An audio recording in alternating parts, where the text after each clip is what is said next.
Hello everybody and welcome to this tutorial video about how to get the cheapest traits out of villagers. So the first thing you want to have is villagers, obviously.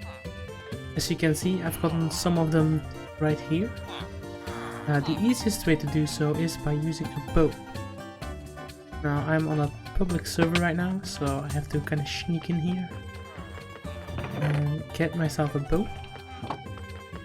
If you ever wonder what to do with villagers, is find them in a village and just try to get them in a boat, like so. Well, one at a time, that is.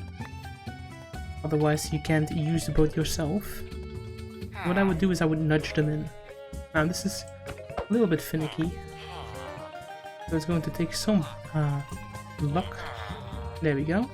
Then if you get into the boat yourself, you can basically move them around and take them to wherever your base is. If you get 2 villagers in, you can start breeding them.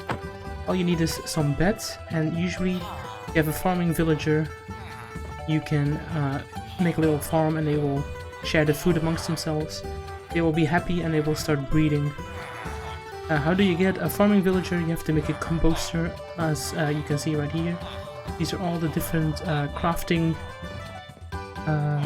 disciplines that you can give to your villagers through different workbenches and blocks. More of that you can find on the wiki, because they're like all separate recipes and stuff. And today we're mostly going to focus on getting the cheapest traits out of these villagers so you can get some good books. So yes, the first way to get villagers is to kidnap them from a village and hide them in your underground bunker. There is another way though, and this is actually a better way to get cheaper traits, and that is by curing a zombie villager. There is 2 ways to get a zombie villager. One is by finding one that spawns in a cave. Another way is by taking a villager and purposely letting it get attacked by a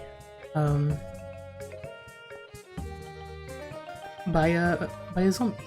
Also, a little side note, converting villagers into zombies, the chance of that happening depends on your difficulty. If you're on easy mode, chance is quite low. I wouldn't recommend it. Considering the server is on hard mode, it always turns the villagers into zombie villagers, which is very useful for these kinds of traits. So as you can see right here, I have a zombie villager. This is a baby. And what we can do with that is, to cure one, you have to splash it with weakness and give it a golden apple. I gave it a name tag so it doesn't despawn because it's a hostile mob right now. It takes about 20 minutes for the zombie to turn into a actual villager, so we will be right back. Few moments later. So now as you can see, the villager has changed into a regular villager. Now I think we still have to wait for him to grow up before we can do anything with it. So I guess we have to come back later. More moments later. Okay, so Igor finally grew up.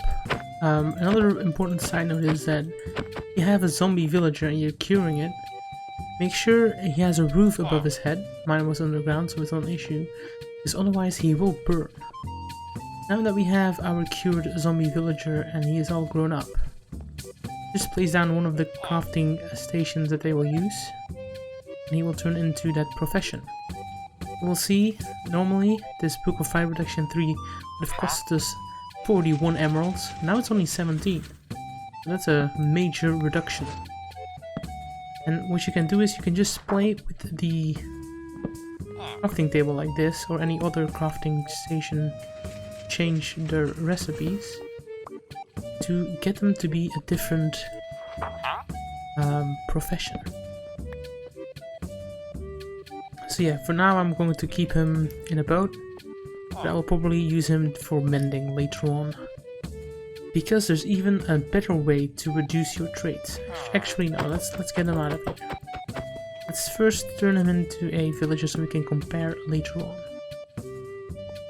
Now he's going to run away real quick. Back, you don't want to be there. Mobs are there. Come on. There we go. So now he has mending. Excellent, I can actually keep him this way. And it says here he will have mending for 12 emeralds. So when we come back here, it will be reduced a little bit more. Because for the next part of this, we need to get a Pillager Outpost. So I will see you once I found one.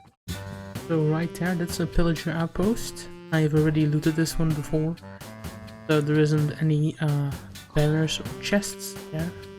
But the important part of this is that this is the spawning location of villagers.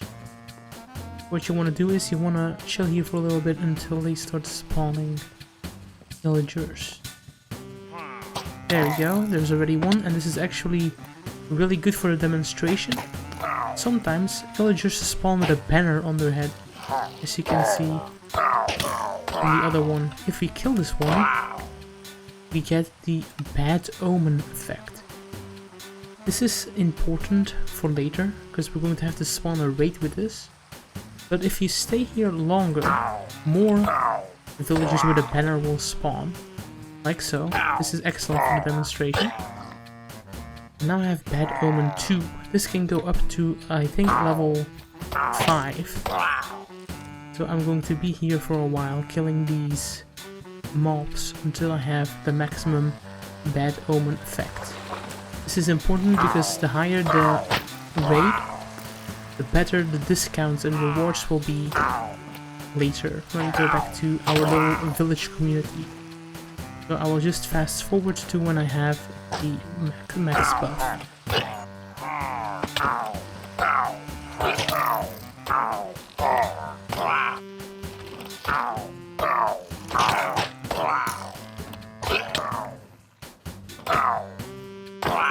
Okay, so now I actually have Bad Omen 5 after killing 5 of those villagers, and now it is time to return to our village. It took me about 40 minutes, so make sure you have enough time to actually get the villagers, but it's all about luck. So yeah, now be prepared for a tough fight. Bad Omen 5 makes the raid very hard, and also they could go after your villagers, so make sure they're secured. Because my base is underground, the pillager raid will actually spawn on the surface, and my villagers will remain unharmed. I will see you there once the raid actually starts. So as you can see, my raid is now about to start. All we have to do is kill all of the enemies. You have to watch out for the invokers, especially those spawn Vex, which are the little flying fairies that are very annoying. Because we live in an ocean biome, it's actually really easy to take care of most mobs, because I can just use the water to escape. If you can't find the last enemy, you can use a villager bell, ring it, and it should illuminate any remaining raid enemies. Okay, so now all I have to do is complete this raid real quick.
Okay, so there we go. We have now beaten the raid and our bad omen has changed to hero of the village.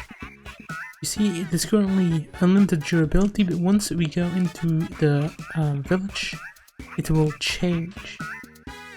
So let's go to the village. Okay, so now we are at the village, we can start trading. I don't know what's happening with my villagers over here. I guess they are having a swim. But to trade with villagers, or more or less get as many emeralds as you want, you have to use different villagers because they will go on cooldown. Now I have these shulker boxes filled with stuff that I want to sell to them. I'll take a little bit of it. I'll wake up one of the farmers that's currently sleeping.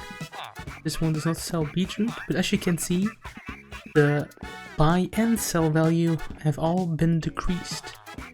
Now when we go over to this one, and we can sell all of our beetroot, or some of it, until the trade cancels. And we can switch over to something else to sell to them. You can figure out what to sell to them on your own. Again, the wiki is your best friend. Personally, I just like to sell whatever I can get from my automagic farm, which for me is pumpkin apparently, and melons. Another good one is the Fletcher, who will take sticks or string, both of which I have shulkers full of, but for the sake of the video I won't sell all of it right now. After a while, the hero of the village will display a certain time at which it will expire. I think it's like 24 minutes or something, so make sure you're prepared beforehand. Okay, let's see how our mending villager is doing. And as we can see with it, it will have an even higher decrease. There he is, he's wandering off. Hi Igor. So as you can see, 1 emerald mending. And it's real, I only had to spend 1 emerald to get it. So that is the cheapest way in Minecraft to get villager trades. I hope this video was useful to you guys, and I hope to see you guys in the next one. Bye bye.